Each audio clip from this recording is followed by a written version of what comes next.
Je pense on va dire que, hormis Hippocrate, qui est considéré comme étant le père de la médecine, de tous les médecins d'ailleurs,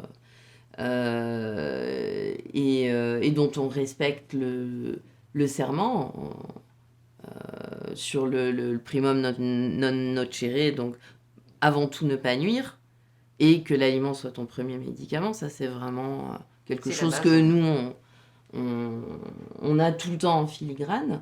On peut penser à la Grèce antique.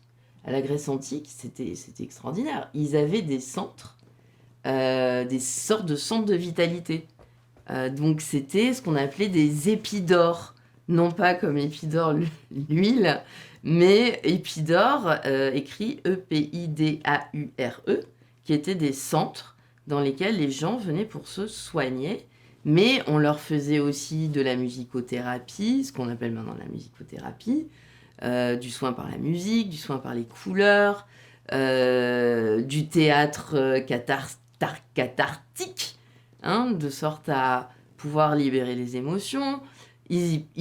Éventuellement, les médecins qui étaient dans ces centres pratiquaient un petit peu des petites chirurgies d'époque. Hein. On faisait des diètes. Voilà.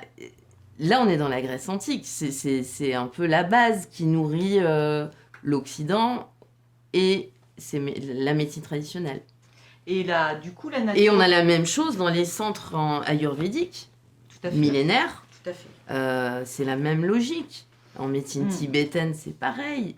À un moment donné, la personne est sortie de son contexte aussi.